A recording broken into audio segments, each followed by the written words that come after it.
Hello, everyone. My name is Keith Hopper. I'm here today on behalf of the Irish Cultural Centre in Hammersmith in London.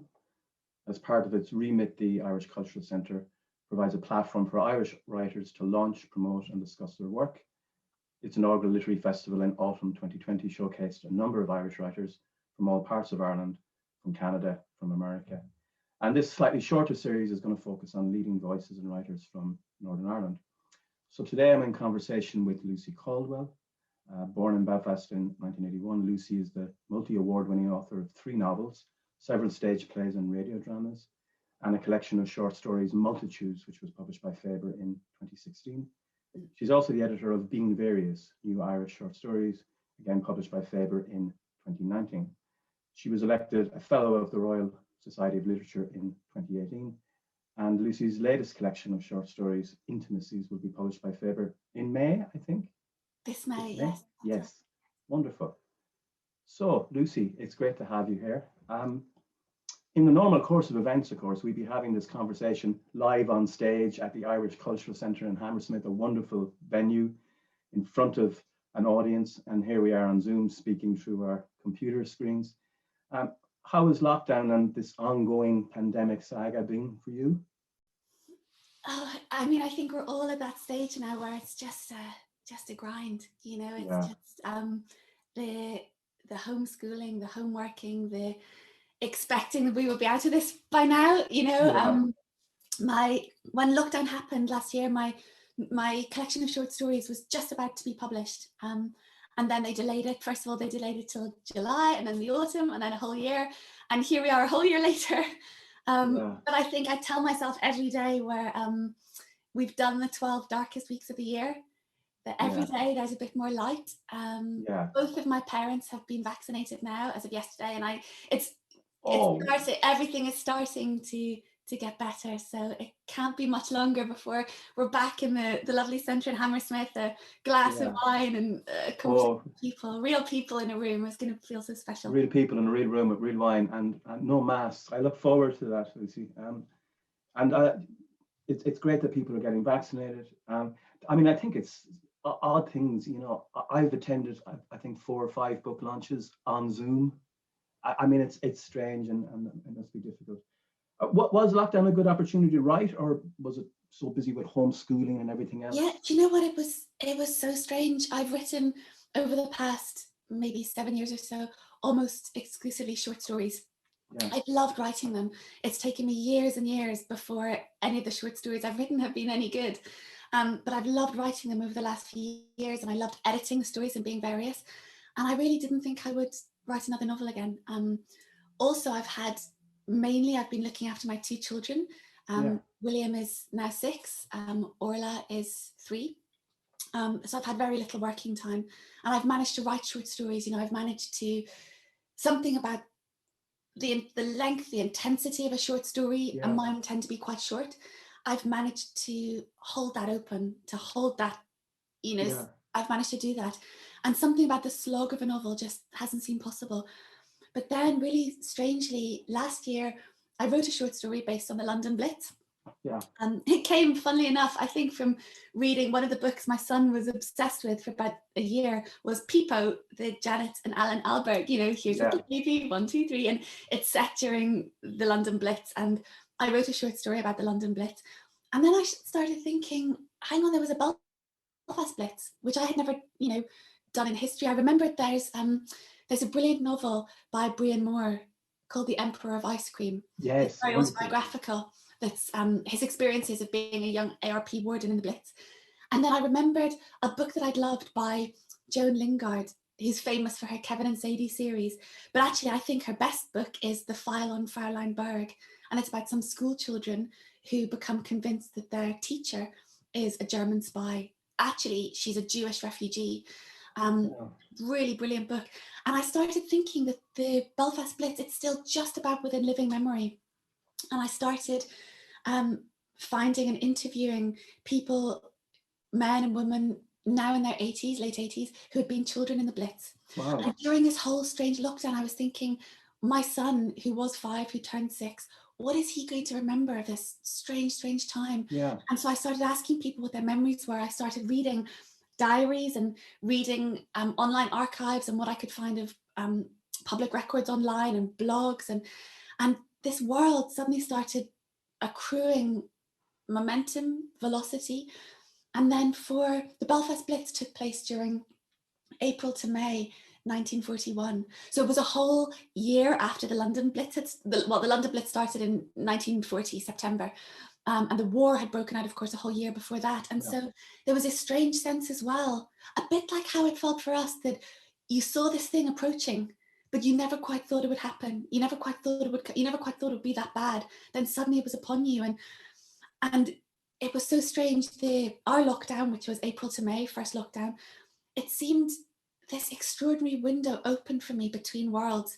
And suddenly, of course, my husband was at home. I had, even though we were homeschooling, home nursery educating, we divided our time evenly. And so I would get up in the morning, go to my desk, and I had more writing time than I'd had done in maybe 7 years.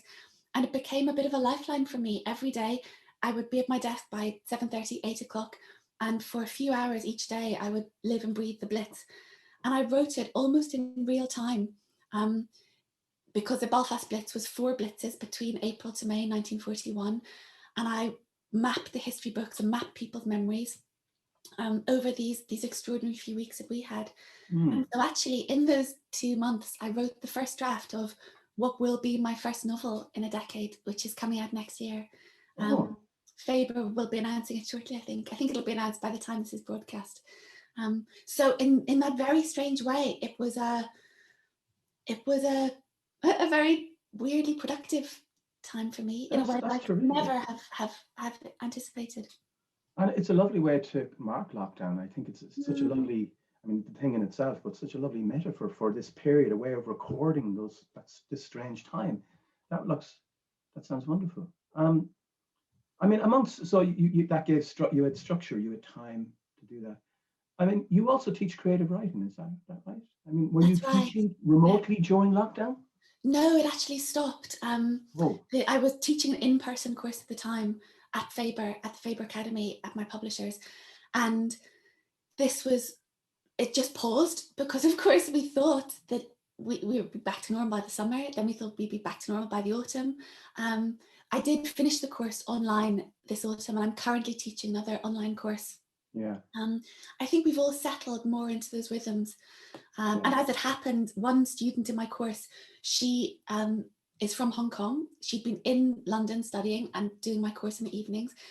And she, when we finished the course finally online, she would set an alarm to wake herself up at 2:45 Hong Kong time, take part in the course between 3 a.m. and 5 a.m., which is just amazing. She's a lovely writer. She's a really interesting writer, and she was determined to finish the course. And so, funnily, even though we were all apart, there were things like that that gave us a new sense of camaraderie, that gave us new intensities.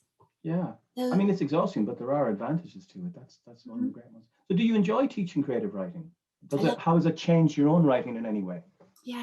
When I started writing to earn a living, I was doing a lot of journalism, but I found that in a strange way that used the same muscles, it tired the same muscles. And I had a weekly column at the time at the Independent, which was brilliant, which was, my bread and butter, and which I was very grateful for. But I found that after a few months, I was using up my life in ways that if I had anything that I noticed, anything that I thought, it would become a column. I would sort of skim it off and make a column out of it. Whereas fiction, it needs to settle more.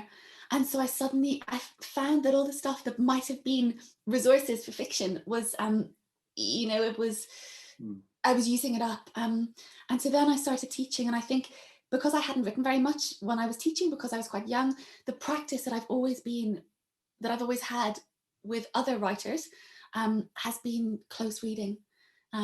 It's always been, we look at something and we work out, what is the writer doing and how do they do it? And how can we do this? I've been reading recently, it's on my desk just out of camera shot, but George Saunders' brilliant book, A Swim in the Pond in the Rain, where he talks about teaching Chekhov. And it's very similar to close reading. He reads a bit and he says, what do we know? What do we assume? What are the techniques? What is the writer doing? And so that's what I do. So when I'm teaching with students, it's more you know, it's a workshop. We come together and we read together and we explore things together. So I find that actually that is very energizing for my own writing practice. Yeah.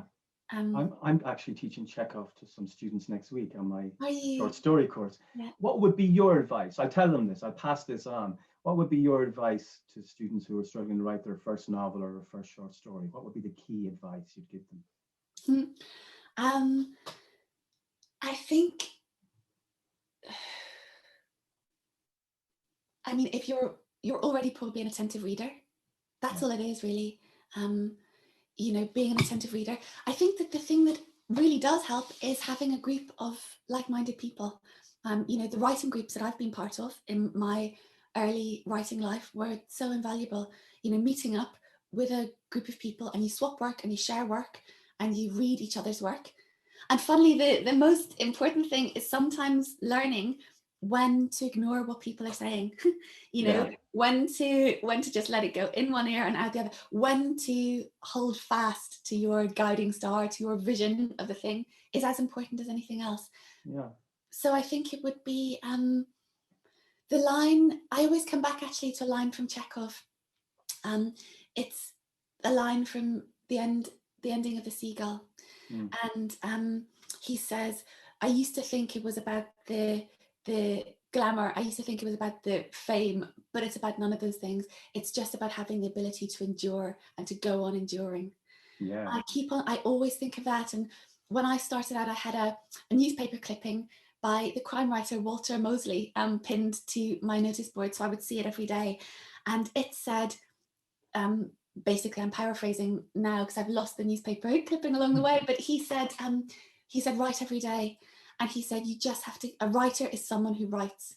And he said, it's as simple and as profound as that. You know, writing, and it's true, it has nothing to do really with whether or not you've won awards, whether or not you've got grants, whether or not you're even published. A writer is someone who writes. If you're a writer, it means that your primary mode, or one of them, of being in the world, of understanding the world, is distilling it through words. You know, that's how you make sense of it. Other people make sense of the world in other ways, but if you're a writer, that's how you most profoundly, or most usefully, most interestingly for you, make sense of the world.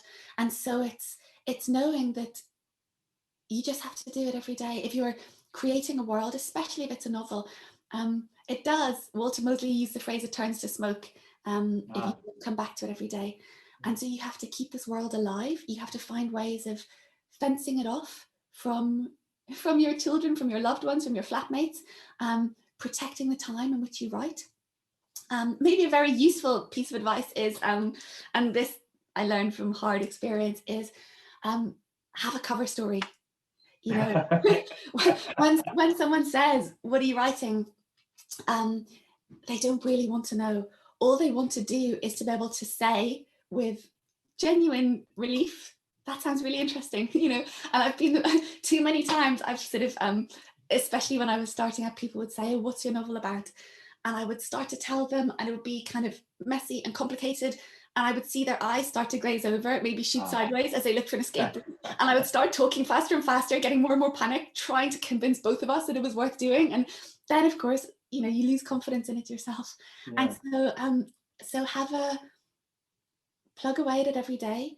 Know that you do it because you need to, and have a cover story. Have a sort of carapace for the thing you're working on, so that when someone says, so what are you working on, you can tell them and they can say, gosh, sounds brilliant, and you can say, yeah, thank you. And that's what you need. Yeah. I mean, you live in London now, Lucy, but you were born in Belfast in 1981, a big year in the history of the Troubles. I mean, when did you discover you wanted to be a writer? Or was it in your growing up that made you? Yeah, you know, I always did. My mum says that I wrote before I could write, and I taught myself how to write before I went to school. It's a bit of a liability, because if I'm signing books, if you imagine a child holding a pen in a fist, you know, like I hold I've been given, you know, a couple of really beautiful fountain pens over the years, and I feel so sorry for them because I just grip them in a fist, you know. But my mum says that even before I could write, I would draw drawings, and I would tell her exactly the words that I wanted, where I wanted them. So I always wrote. I always used to tell stories for my sisters, make up magazines. In later years, when I discovered the Bronte siblings, I had such a rush of recognition because I was one of 3 sisters, very close in age, and very, very close together. And we had these elaborate imaginary worlds. Sometimes we do them with our Lego figurines. Sometimes we draw them. We'd make up these chronicles. We'd give them to my dad so that he would like bind them in his office, so that they would actually exist as, you know, genealogies and stories and sagas. I always did that. And then at school, I remember one particular, we were doing Jennifer Johnson, How Many Miles to Babylon. Our homework was to write an extra chapter. And I decided to write an extra ending, so an ending that happened after her ending. And she quoted Yeats in the epigraph or in the book. And so I went away and I got out Yeats collected poetry and read Yeats and wrote this ending that I was convinced was better than hers. And I knew then that's all I wanted to do. And then by the time I was in sixth form, Wendy Erskine was my English teacher. I mean, you can't imagine a better English teacher. She's such a fine writer in her own right. She published her debut 2 years ago with The Stinging Fly. And she was, I think it's a measure of how brilliant an English teacher she was. The one I think about some of my favourite pieces of writing, I think of Keats. We studied Keats, Antony and Cleopatra, Edith Wharton, The Age of Innocence, all my A-level texts. And, you know, in Intimacies, I come back to Keats at a couple of key moments. And I think that you know, sort of thinking about all that, I think I've been really, really lucky in that I had people, parents, teachers who encouraged that rather than making me feel ashamed or rather than making me feel small or rather than making me feel that there were other more worthwhile ways, you know, other more worthwhile things to do. Because quite often, you know, when I've taught beginners classes, you get people who similarly to me, you know, I think my childhood creativity was nothing, you know, particularly unique. I think a lot of children are like that. And what happens is that it somehow gets stamped out of them. You know, they feel that it's a childish pursuit or they should put it away or they should.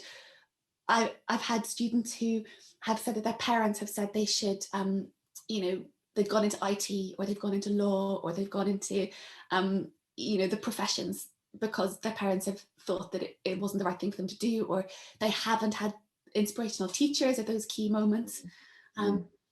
Another inspirational figure for me earlier on was the playwright Chris Hannon. And when I was at university, he was a visiting fellow. And he's a brilliant playwright, and I was writing a play. And there was a little group of us that went along to his sessions every week. And then he would say, okay, he would read what we'd written. And so I would, you know, post through his pigeonhole at his college these sort of, you know, maybe 5 sort of scrappy sheets of A4 with, you know, written all over. And he would meet you in the local Cafe Nero, and which had just opened. And he smoked these licorice rollies. And so he would meet you, and for maybe a really intense couple of hours, he'd be chain smoking his licorice rollies and talking to you with such enthusiasm and such intensity about your work that you had no option but to take it seriously as well. You know, and sometimes that's the greatest gift I find that you can give to a writer, a young writer or a new writer, is to take their work seriously, because it's all it is. Sometimes you think you need permission, and someone taking your work seriously is sometimes all you need to take it seriously. And so that's another thing that has been really important. So since those formative experience, you've written 3 novels and a new one coming, several plays for radio and for the stage, and written and edited 3 short story collections. Do you find it easy to move between these different forms? I find it's funny. I think it's maybe an Irish thing that you're sort of allowed to work in more than one form. Yes. I really felt that in England, especially, I was having a play on and having a novel published, and people kept asking me, "Well, are you going to use different names to publish them under?" Or they would say, "Well, which are you really?" As if I was really a novelist masquerading as a playwright, or I was really a playwright, Yeah. you know, and it was harder for people to accept that there is a fluidity between genres. And I found that, I find that it energizes you in different ways, moving between forms. It can be very hard, especially in novels and plays. It's really hard to bridge the gap between those, I find. Plays actually have much more in common with a short story. The more that I've written, the more that I've read Chekhov, the more I understand that. Kevin Barry has that brilliant phrase about a play has to be, or a short story has to be like a high wire act. You know, it's pulled so taut. If the line goes slack, it's lost. And I think there's something about a play and a short story that they make their own demand. You have to read them in one fell swoop. You can't dip in and out of them. They set their pace, they set their tempo, and you have to accede to that. You have to give yourself over to that. But I read somewhere that your first collection, Multitudes, has 11 stories like Intimacies. It took 11 years to write. I wrote.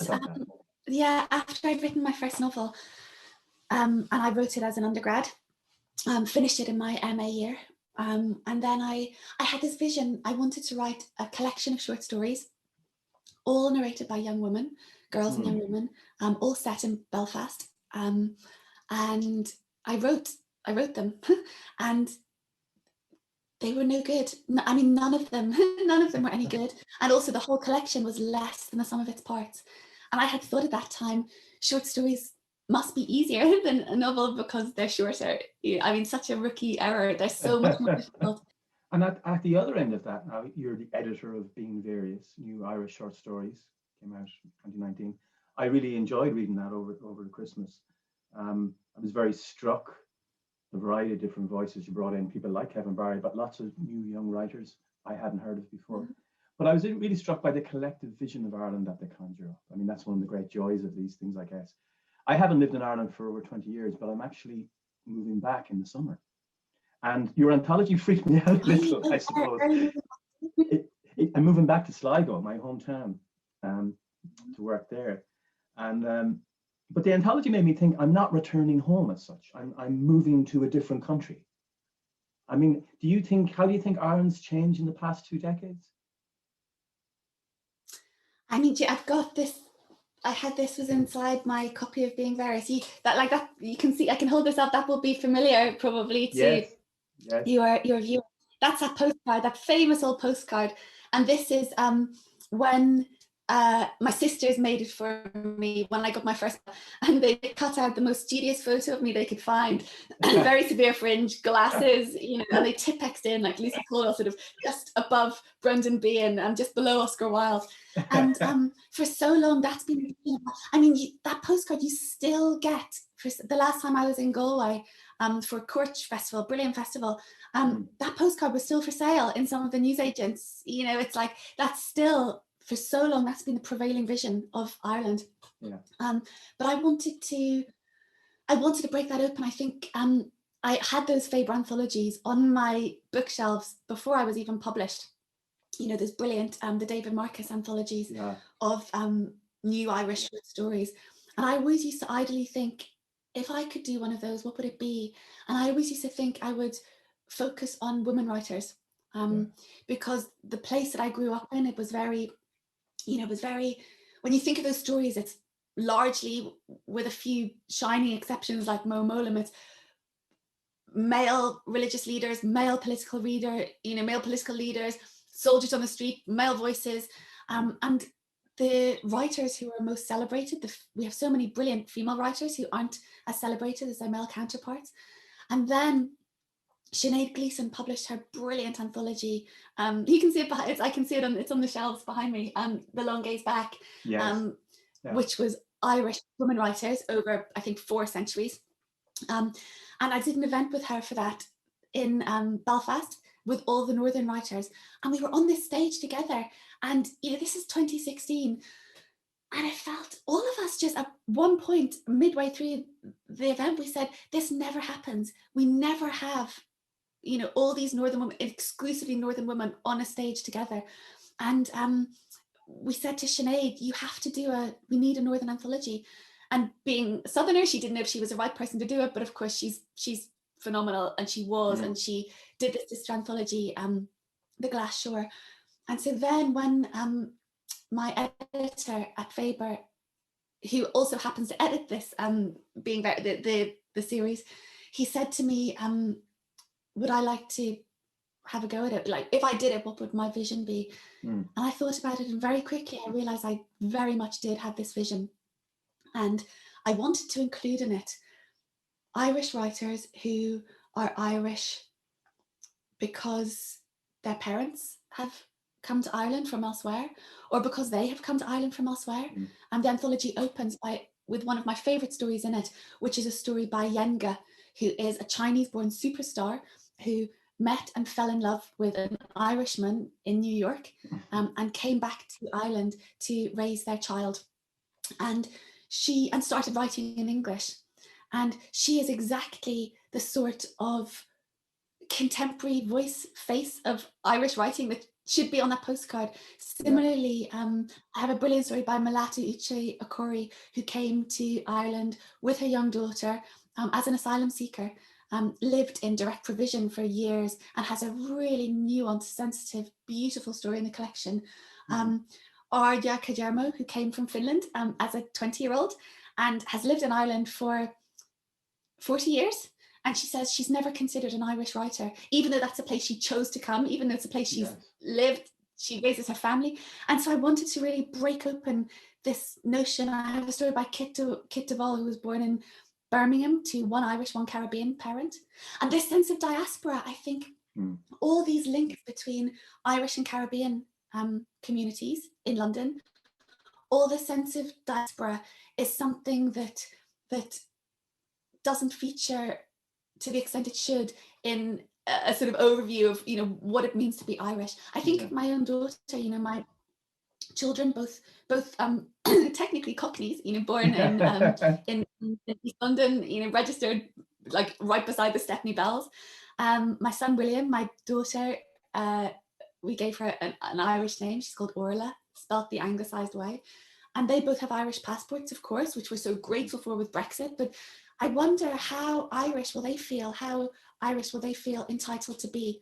You know, there's this sense of degrees of Irishness. You know, if you're born outside of Ireland, you have citizenship, but you have Irish parents, but you're born in London. Or if you're born and you move away, or if you're born in Ireland, you know, I wanted to explore all these more complicated notions of Irishness. I was going to ask you that. I was very, very struck by your introduction to being various, and you said that you took your starting point as the Good Friday Agreement, and focusing on writers who published since then. But I liked, there was a wonderful phrase in it. You said, recently celebrated and newly impearled. The Good Friday Agreement changed everything. Suddenly, psychologically, we were free to experiment with and embrace pluralities, contradictory ways of being. I mean, from that perspective, how do you feel about Brexit? Is this really threatening, especially in Northern Ireland? Yeah, Ginny, it's so interesting because, of course, I made that decision about the writers that I was going to commission. You know, this book was published in 2019. So, of course, it's 2 years earlier that I'm making these decisions and setting my parameters. So I'd made that decision before the Brexit vote, before all this talk of hard borders and how, so it only grew in importance.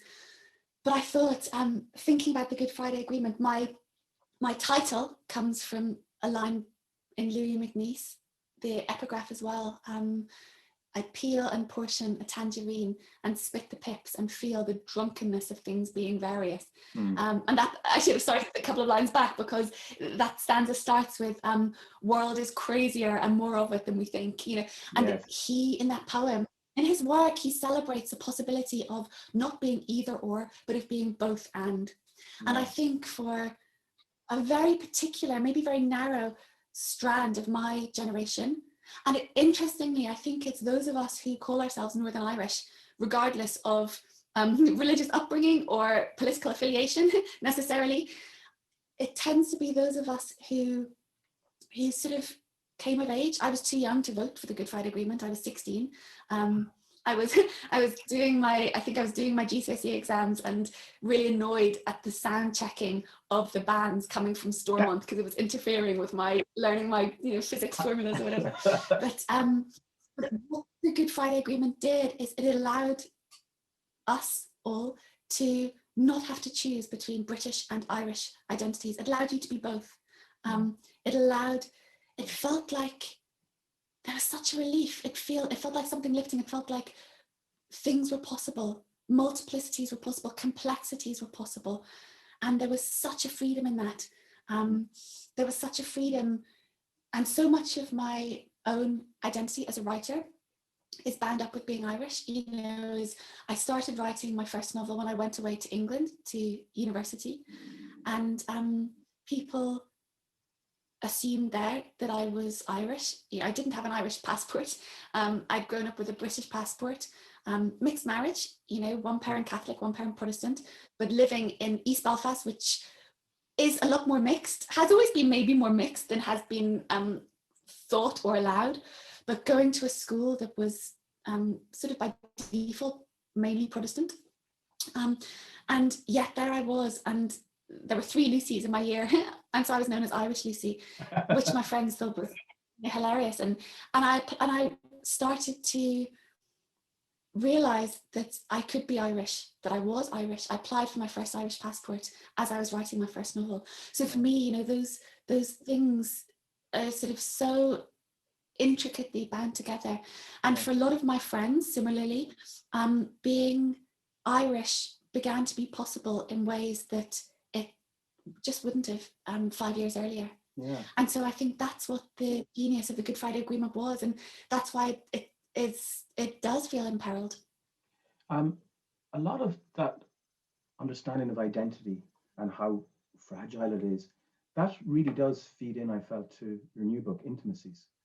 Let me just read the blurb from the paperback here. Intimacies. I mean, blurb can be embarrassing for authors, I realize, but we're going to do it anyways. Intimacies exquisitely charts the steps and missteps of young women trying to find their place in the world.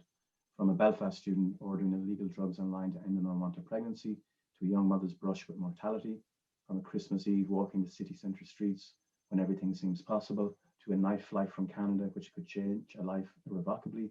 These are stories of love, loss, and exile, of new beginnings and lives away from home, and home in quotation marks. What is the notion of home? It's a pretty good description, I felt. You know, tell us how the collection came together, because it does seem to be knitted together very, very beautifully. Yes, well, Multitudes was 11 stories of girlhood, set mainly in Belfast or between Belfast and London. This is very, very much a sister volume. Multitudes, my vision of it, it could almost have been published as a novel, as a sort of cubist portrait of growing up. Joyce, of course, yes. Dubliners was one of my models for that. And I wanted to do, I wanted to carry on. Both volumes are being published in Polish, actually, this spring. Wow. All in one volume, which I really like, because they're very much sister volumes. Similarly to Multitudes, Intimacies has 11 stories. None of the narrators are named. Although, of course, circumstances of their lives differ, details differ. Again, it could be a sort of cubist portrait of young womanhood. Yet continuing the project. Really, the stories are it's like a big sister collection. Yeah. I wonder, I really love the opening story like this. It's a very striking introduction to the collection. So a young mother struggling with a baby and a toddler takes refuge in a cafe, and then things really threaten to overwhelm her and out of her control. I mean, would you mind reading the opening section for us, the first 2 pages or so, just to give us a flavour of the whole thing?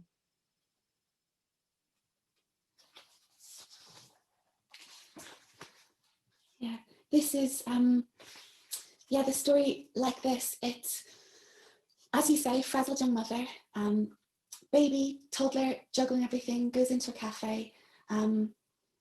Toddler suddenly needs the loo, and the baby's just fallen asleep, and a lady at the next table says, "Look, I'll mind the baby in the buggy. You know, you run with him." And mother's so grateful, runs, and suddenly when she's in the loos with her toddler, she realizes she's left the most precious thing that she owns with this complete stranger. She can't even remember what the woman looks like, and that's where the title comes from. She said, "It's happened like this." these huge momentous events, these things that could change the whole course of a life. It hasn't even been a decision, really. And then this story, I originally wrote it to be read on radio. And one of the things I love, one of the intimacies of radio, is that you're right there in the listener's ear. And also the pace is controlled. You can't skip ahead. And so there's a moment in this story where the story takes you through multiple different contradictory possible endings before bringing us back to what happens. So this is the beginning. Like this. It happens like this. It's a Tuesday or a Wednesday, one of those amorphous midweek days, not quite the weekend, but at least not Monday. November. Grey rain coming down too vertically to pretend much longer to yourself or anyone else that it isn't really raining. Impossible to catch a minute's interest longer in the sad-mouthed, slightly ragged goldfish in a shallow ornamental pond. The pond is opposite a corporate law firm with a Dickensian name and persistent rumours of being built on Europe's largest medieval charnel house. There is a perspex floor that you can walk or crawl over, peering giddily down to where old Roman walls and bronze-cast statues lie. The layers beneath, the bones. The fish in the floor are usually enough to kill half an hour. There's sometimes a bus too, an old red double-decker repurposed into a puppet theatre, but not today. You're running out of ideas. The toddler is grizzling, the baby is grizzling. Any moment now, one or both of them will go nuclear. You lift the flap on the rain hood and reach in to stroke the baby's soft, damp cheek, and she turns her head and blindly rootles, trying to suck your fingers. You fed her before you left the house less than an hour ago. She can't be hungry, unless she's due a new growth spurt. How old is she again? Poor second-born. You counted her brother's age religiously, days, weeks, months, until the months flipped more pragmatically into years. But you've lost count already of how many weeks a baby is.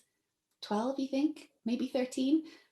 First time round, you agonised, laughed in disbelief, joked grimly about the tiredness.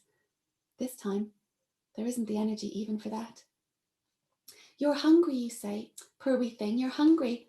And I, your toddler says indignantly, I hungry too. Naughty mummy, he adds, because you forgot to refill the snack box before leaving home. All it contained when you snapped it open was a long-suffering banana, blackened and bumped and rejected with affront, and some crumbs of rice cake currently disintegrating in the law firm's pond. So, although you can justify it, now found 4 on one salary and a maternity pittance, into Frankie's in the covered market it is, one of the few places round here likely to be vaguely tolerant of little boys and babies, even in combination, at least until the lunch rush starts, for normal people who don't eat lunch at 11, 17. Wonderful, beautiful. I mean, the story is terrifying. It brought me back to the moment when my daughter went missing as a child in the supermarket, I guess, that the sheer panic. It was really so well crafted.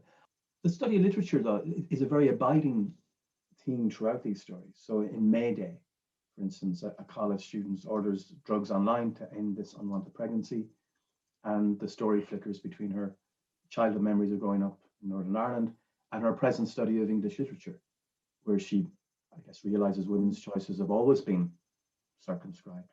There's another story, People Tell You Everything, and the protagonist has written a master's thesis on 2 Polish codes. You yourself studied literature at Queen's College, Cambridge. I mean, how important is this as an element in your writing, to have had that time to reflect and study at such a high level?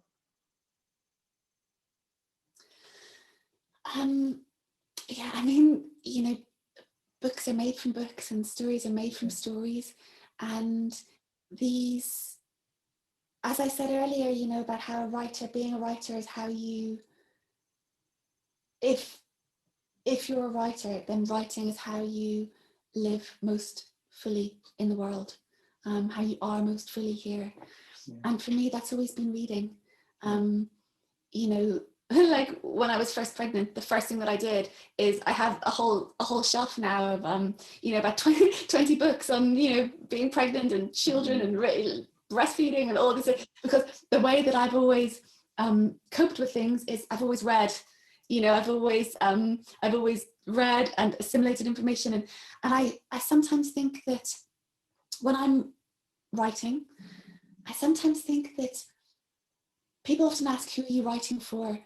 And I sometimes think I'm writing for the reader for whom this will make a difference, for whom it will mean something. Yeah. And they might not even be born yet. Yeah. And that's something that, that's something that's always there in Chekhov, that, you might be writing something sort of like a message in a bottle for someone to read and understand 200 years from now, if your book survives. And there's that sense of, I love that sense of, if I'm reading Czesław Milosz, or if I'm reading Keats, time collapses. You are, I find it in the poems of W.S. Graham as well. He writes brilliantly about, I have constructed this space in which we can meet. And there's that sense that time falls away, time is irrelevant. Two consciousnesses can touch, two souls can commune. Doesn't matter if one physical body is dead, it doesn't matter where you are, it doesn't matter what it is. The words are live as soon as you read them. And so often I think that the most powerful times for me have been when, with my play Leaves, for example, which is about teen suicide, when people have contacted me and have told me the ways in which that play has changed the course of their lives. Those are the things, that's why you do it. Those are the things that keep you going. And so for me, it's, you get that when you put something out into the world, and it's such a privilege, people sharing their stories with you and having connected with your work. And also there's the idea that that you're part of something, that it's more than you, and even when you're gone, someone might read one of these stories and it might come alive for them or mean something to them. I was very struck by some of the messages in the bottles that come out of these stories. Words for Things reflected on the Monica Lewinsky affair, and along with other women then who've been publicly shamed in the media, Tonya Harding and Amy Winehouse, Shannon Doherty, Britney Spears. And the protagonist says in that, because the thing was, it wasn't just Monica Lewinsky, it was all the other women too, who used to be sort of laughing stocks and who you suddenly realized turned out to be something else entirely. I mean, it's a very shrewd analysis of the misogyny of popular culture, especially online. I mean, what prompted that? It's quite a striking intervention, I felt. It did come from one day just sort of out of nowhere, just realizing that how young Monica Lewinsky was. When when all of that happened, and then I'm flipping through, there's another section in the book where I talk about Nell McCafferty in the mid-70s. It's so recent that even in Ireland, a woman was not allowed to order a pint in a pub. It wasn't a done thing. Women didn't drink a pint. You could order 2 half pints. You could not order a pint.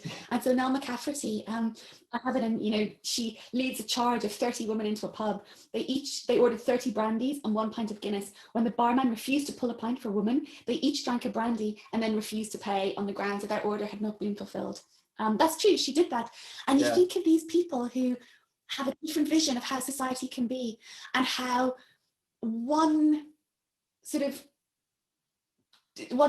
raise of consciousness or one different perspective, it can be enough to pull all of us with them, to change everything, to pull all of us up. I mean, I think some of the stories are very to the moment. I mean, I really enjoyed reading The Children, where amongst other things, the protagonist attends a protest march in London against Trump. I was actually at that rally with my wife and daughter, and it was just such a great privilege and such a different atmosphere from any other rally I've been at, because of the witty placards. It was such a female energy. It was so different from the kind of macho stuff I've been at before. Just conscious of time here. I mean, there's so many of these stories I really, really loved. All the People Were Mean and Bad, I think, was possibly my favorite. The Frisky Toddler again. And the encounter with the middle-aged man. I think that story is, I mean, all of them, you don't really have favorites, but that story is definitely one of. And again, it uses you, and I mean, it's beautifully paced, but it perfectly captures, I thought, those strange transient encounters, the kind of liminal spaces of planes and airports. What about also the title story seemed really apt way to close the collection, Intimacies. It seemed to gather together a lot of the themes of the previous stories. It opens in an airport. the protagonist, another young mother. She's fascinated by Francois Gillot, the artist who fell in love with Picasso. But what I really loved was it's structured around a series of insights that are hard earned, that the character dreams, I guess, of passing on to her child. The final insight, section 7, it brings the story and the collection to a close in a very moving, I thought, and meditative fashion. Would you mind reading those last 2 pages for us? And I wanted to think, what would I, for my daughter, but for as a message in a bottle, what would I say? What would I pass on? So yeah, it's 7 things, and it's a kind of this is a 7. And now the 7th final thing, the most banal and profound of all: tell the people that you love them. It will be the only thing in the end that counts for anything, the only thing we can take with us. Say it now, those small, quotidian, transfiguring words.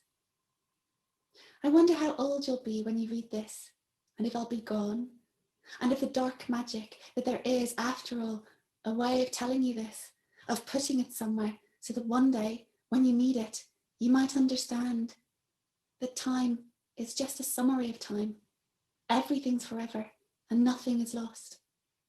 That somehow our souls remember, and they rise in our bodies to tell us that here I am, this private place achieved against the public odds, achieved and in a sense guaranteed because of them.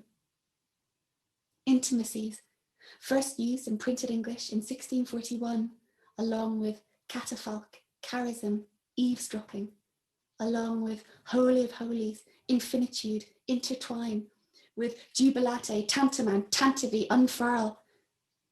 I give you these words, and all of the words you'll live, and the people you'll love, and the places you'll go. Love being a holding close, and simultaneously a letting go. All things, everything, at once. Now is always, and this a spell by which I've made it so. Thank you. Thank you. I haven't read that before. I haven't read it. It's a beautiful spell. It's an absolutely captivating spell. It works. We should probably stop there, Lucy. We could keep going, I think. But really, thank you for taking the time to talk to us today. It's greatly appreciated. I really enjoyed it. Thank you so much. Thank you so much. Good luck with the move. Thank you very much. So just to let people know, thank you all for listening, but the Irish Cultural Centre is delighted to be partnering with No Alibis Bookshop in Belfast for this event.